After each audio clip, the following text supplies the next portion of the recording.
श्रावणी सोमवार म्हणजेच महादेवाचा वार। या श्रावणी सोमवारी लग्न झालेल्या स्त्रिया प्रत्येक सोमवारी वेगवेगळ्या प्रकारची शिवामूठ वाहतात।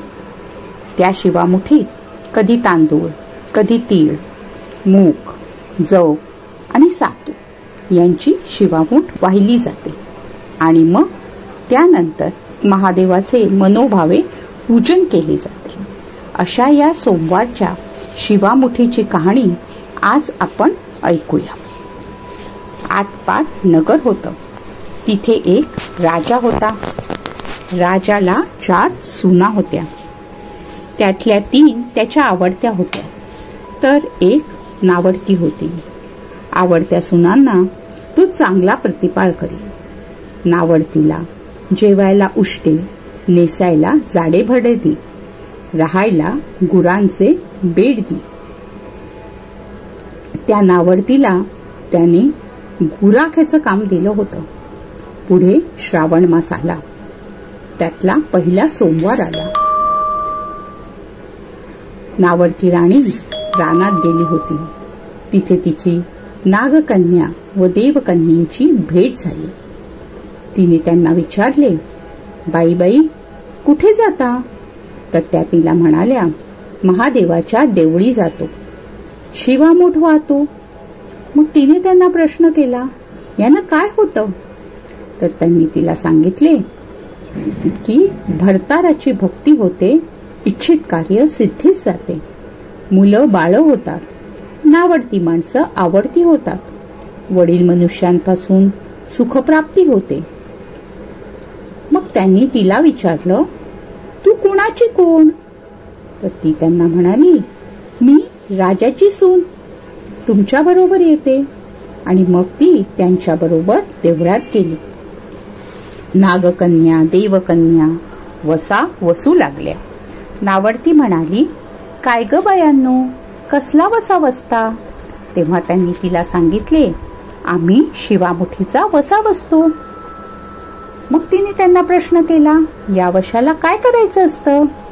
तर त्यांनी तिला सांगितले, मूठ चिमूठ तांदूळ घ्यावे, शिवराई सुपारी घ्यावी, गंधफूल घ्यावे, 2 बेलांची पाने घ्यावी, मनोभावे पूजा करावी, हाती तांदूळ घ्यावे आणि तोंडाने शिवा शिवा महादेवा, माझी शिवामूठ ईश्वरी देवा। सासू सासऱ्या, दिरा भावा, नंदा जावा, भरतारा, नावडती आहे ती आवडती कर रे देवा, असं म्हणून तांदूळ व्हावे। संध्याकाळपर्यंत उपवास करावा, उष्टमाष्ट खाऊ नये, दिवसा निजू नये, उपास नाही निभावला तर दूध प्यावे, संध्याकाळी अंघोळ करावी, देवाला बेल व्हावा आणि मुकाट्याने जेवण करावे। हा वसा 5 वर्ष करावा। पहिल्या सोमवारी तांदूळ, दुसऱ्यास तीळ, तिसऱ्यास मूग, चौथ्यास जव आणि 5वा आला तर सातू शिवामुठी करता घेत जावे। पहिल्या सोमवारी सगळं साहित्य नागकन्या देवकन्यांनी दिलं आणि दुसऱ्या सोमवारी हिला घरून आणायला सांगितलं। त्या दिवशी हिने मनोभावे पूजा केली, सारा दिवस उपास केला। जावा नंदांनी उष्टमाष्ट पान दिलं ते तिने गाईला घातले, शंकराची आराधना केली आणि दूध पिऊन निजून राहिली। पुढं दुसरा सोमवार आला। नावडतीने घरातून सर्व सामान मागून घेतले। पुढे रानात जाऊन नागकन्यांबरोबर मनोभावे पूजा केली आणि शिवा शिवा महादेवा, माझी शिवामूठ ईश्वरी देवा, सासू सासऱ्या, दिरा भावा, नंदा जावा, भरतारा, नावडती आहे ती आवडती कर रे देवा, असे म्हणून तीळ वाहिले। सारा दिवस उपवास केला, शंकराला बेल वाहिला, दूध पिऊन निजून राहिली। संध्याकाळी सासऱ्यांनी विचारले, तुझा देव कुठे आहे? नावडतीने त्यांना जबाब दिला, माझा देव फार लांब आहे, वाटा कठीण आहे, काटे कुटे आहे, सापवाग आहे, तिथे माझा देव आहे। पुढे तिसरा सोमवार आला। पूजेचे सामान घेतले. देवाला जाऊ लागली. घरची माणसं तिच्या मागून आली. नावडते, तुझा देव दाखव असे म्हणू लागली. नावडतीला रोजचा सराव होता. तिला काहीच वाटले नाही. ह्यांना काटेकुटे पुष्कळ लागले. नावडतीची दया आली. आजपर्यंत रानात कशी येत असेल कोण जाणे. नावडतीला चिंता पडली. देवाची प्रार्थना केली. देवाला तिची करुणा आली. नागकन्या, देवकन्या ह्यांसह वर्तमान देऊळ सुवर्णाचं झालं. रत्नजडिताचे खांब झाले. हांड्या गलास लागली. स्वयंभू महादेवाची पिंडी झाली. सगळ्यांनी देवाचे दर्शन घेतले.